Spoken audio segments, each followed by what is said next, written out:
তোমরা খালি ডাইরেক্ট 305 জন, খালি 8টা অস্ত্র আছে, এখন কি করবা? সাহাবায়ে কেরাম উত্তর দিলেন এক বাক্যে, ইয়া রাসূলুল্লাহ, আমাদের কাছে কে বলেছে অস্ত্র নাই? দুনিয়াবি অস্ত্র যদি না থাকেও আমাদের কোনো ভয় নাই, কারণ আমাদের কাছে মেন অস্ত্র আছে। আমার রাসূল পাক সাল্লাল্লাহু আলাইহি ওয়াসাল্লাম বললেন, ও আমার সাহাবীরা, মেন অস্ত্র কি? সাহাবায়ে কেরাম কেঁদে কেঁদে বললেন, ইয়া রাসূলুল্লাহ, আমাদের কাছে মেন অস্ত্র হলো আপনি নবীর মুহাব্বত। ইসলামের প্রথম যুদ্ধের নাম কি? বদরের যুদ্ধ। এই যুদ্ধের মধ্যে আমার নবী সাহাবায়ে কেরামকে ডাক দিলেন, ও আমার সাহাবীরা, আসো, মক্কাতুল মুকাররমা থেকে কুরাইশবাসীরা মদিনায় আক্রমণ করার জন্য, আমি নবীকে শহীদ করার জন্য তারা রওনা দিয়েছেন। আর বসে থাকার টাইম নাই, চলো চলো। আমার দয়াল নবী যখন ডাক দিলেন, সাহাবায়ে কেরাম আপন আপন ঘর বাড়ি ছেড়ে, স্ত্রী পুত্র ছেড়ে, সুন্দর সুন্দর বাড়ি, সুন্দর সুন্দর নারী, দুনিয়ার মায়া মোহ ছেড়ে আমার নবীর ডাকে দৌড়ে চলে আসলেন। বদরের যুদ্ধের প্রান্তরে যাওয়ার পরে বদরের কাছাকাছি যখন অবস্থান করলেন, ওই আমার দয়াল নবী বদরের যুদ্ধের আগের রাত্রের মধ্যে আমার দয়াল নবী সাহাবায়ে কেরামকে বললেন, ও আমার সাহাবীরা, আমি নবী তোমাদেরকে ডাক দিয়েছি।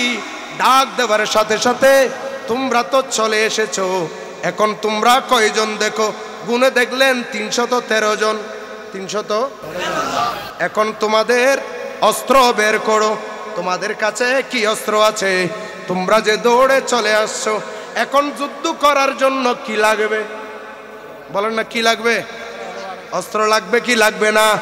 কারণ ওই কুরাইশবাসীরা, কাফেররা কি করেছে? তাদের তরবারি, তাদের ঢাল তরবারি ঝনঝন করেছে, 1000 সৈন্য। আমার দয়াল নবী সাহাবায়ে কেরামকে বললেন, ও আমার সাহাবীরা, চেক করে দেখো, তোমরা জরিপ চালিয়ে দেখো তোমাদের ভিতরে অস্ত্র কি আছে। সাহাবায়ে কেরাম গুনে দেখলেন মাত্র অস্ত্র হলো 8টা তরবারি। তাহলে আরো 305 জন, বলেন না, 305 জন, খালি 305 জন খালি। আমার দয়াল নবী সাহাবায়ে কেরামকে বললেন, ও আমার সাহাবীরা, আমি নবী ডাক দেওয়ার সাথে সাথে তোমরা যে চলে আসছো, কারণ সাহাবায়ে কেরাম জানতেন আমার দয়াল নবীকে খুশি রাখলে মওলা খুশি, আল্লাহ খুশি। আমার নবীর জন্য আমরা জান দিতে কোরবান, জান দিতে, জান কোরবান করতে রাজি আছি। আমার আলা হযরত বলেন, দাগন মে জুবা तुम्हारे लिए, बदन में जा तुम्हारे लिए, हम आए यहाँ तुम्हारे लिए, उठे विवाह तुम्हारे लिए, हम आए यहाँ तुम्हारे लिए, उठे विवाह तुम्हारे लिए, ज़मीन व ज़मा तुम्हारे लिए, मकीन व मका तुम्हारे लिए, चुनी न चुना तुम्हारे लिए, बने दो जहां तुम्हारे लिए। আমার দয়াল নবী ডাক দিলেন, ও আমার সাহাবীরা, আমি রাসূল ডাক দেওয়ার সাথে সাথে তোমরা চলে আসছো, এখন তো অস্ত্র তোমরা খালি ডাইরেক্ট 305 জন, খালি 8টা অস্ত্র আছে, এখন কি করবা? সাহাবায়ে কেরাম উত্তর দিলেন এক বাক্যে, ইয়া রাসূলুল্লাহ, আমাদের কাছে কে বলেছে অস্ত্র নাই? আমাদের অস্ত্র লাগবে না, দুনিয়াবি অস্ত্র যদি না থাকেও আমাদের কোনো ভয় নাই, কারণ আমাদের কাছে মেন অস্ত্র আছে। আমার রাসূল পাক সাল্লাল্লাহু আলাইহি ওয়াসাল্লাম বললেন, ও আমার সাহাবীরা, মেন অস্ত্র কি?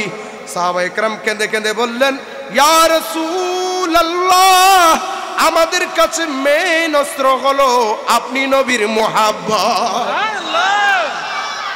আপনি নবীর মুহাব্বত যদি সাথে থাকে গো নবী, 1000 নয় 1,00,000 কাফের যদি আসে আমরা নাস্তানাবুদ করে দেব।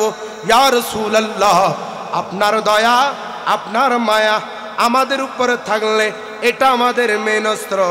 এখন যুদ্ধে যাওয়ার আগে সাহাবায়ে কেরাম যাচ্ছেন, কিন্তু সাহাবায়ে কেরামের মধ্যে কেউ, অনেক লম্বা ঘটনা আমি সংক্ষিপ্ত করে বলছি, সাহাবায়ে কেরামদের মধ্যে কেউ কেউ বলছেন ইয়া রাসূলুল্লাহ একেবারে খালি গেলে কেমনে হয়, আপনার মুহাব্বত আছে, আল্লাহর ভয় অন্তরে আছে, ঠিক আছে, কিন্তু একটা যদি হাতের মধ্যে একটা যদি বাঁশও পাইতাম, একটা যদি গাছও পাইতাম, মারা যাব, শহীদ হব, নবী আপনার জন্য শহীদ হব, এটা আমরা নিয়ত নিয়ে বের হয়েছি ঘর থেকে। কিন্তু একটা যদি বেত পাই, কিছু যদি হাতের মধ্যে পাই, জোরে গিয়ে কাফেরদেরকে একটা জোরে বাড়ি হইলে দিতে পারবো, যাইয়ে নগো ফোতায় বাড়ি হইলে দিতেই জুম।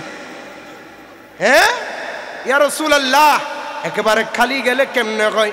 আমার রাসূল পাক সাল্লাল্লাহু আলাইহি ওয়াসাল্লাম খেজুর বাগান দিয়ে যখন নিয়ে যাচ্ছেন, ওই খেজুর বাগানের মধ্যে কিছু খেজুরের ডাল দেউলা শুকনা পড়ে রয়েছে। আমার দয়াল নবী দেউলাগুলো ভেঙে ভেঙে সাহাবায়ে কেরামের হাতে দিয়ে দিলেন। যুদ্ধ শুরু হয়ে গেল, যুদ্ধ শুরু হয়ে গেল। এমন সময়ের মধ্যে সাহাবায়ে কেরাম ওই দেউলা দিয়ে বাড়ি দেয়, ওই কাফেরদের মাথা 2-3টা একসাথে পড়ে যায়। সাহাবায়ে কেরাম চিন্তা করলেন, কিরে কিরে, রাসূল পাক সাল্লাল্লাহু আলাইহি ওয়াসাল্লাম আমাদেরকে দিয়েছেন খেজুরের ডেউলা, খেজুরের ঢাল, এই ডাল দিয়ে তো, এই খেজুরের শাখা দিয়ে তো মাথা কাটা যাওয়ার কথা নয়, এমন কি এটার সাথে বাড়ি খেয়ে এদের কাফেরদের তরবারি বাঁকা হয়ে যাচ্ছে, কেটে যাচ্ছে, ব্যাপারটা কি? খেয়াল করে দেখেন, তারা তাদের হাতের মধ্যে আমার নবী দিয়েছিল খেজুরের ডেউলা, তারা খেয়াল করে দেখে এটা খেজুরের ডেউলা নাই, খেজুরের ডাল নাই, খেজুর গাছের পাতার ডাল নাই, এটা এক একটা ধারালু তরবারি হয়ে গেছে। আল্লাহু আকবার। ইয়া রাসূলুল্লাহ, ইয়া গৌসুল আজম দাস জিন্দাবাদ, জিন্দাবাদ, হুঁশিয়ার সাবধান।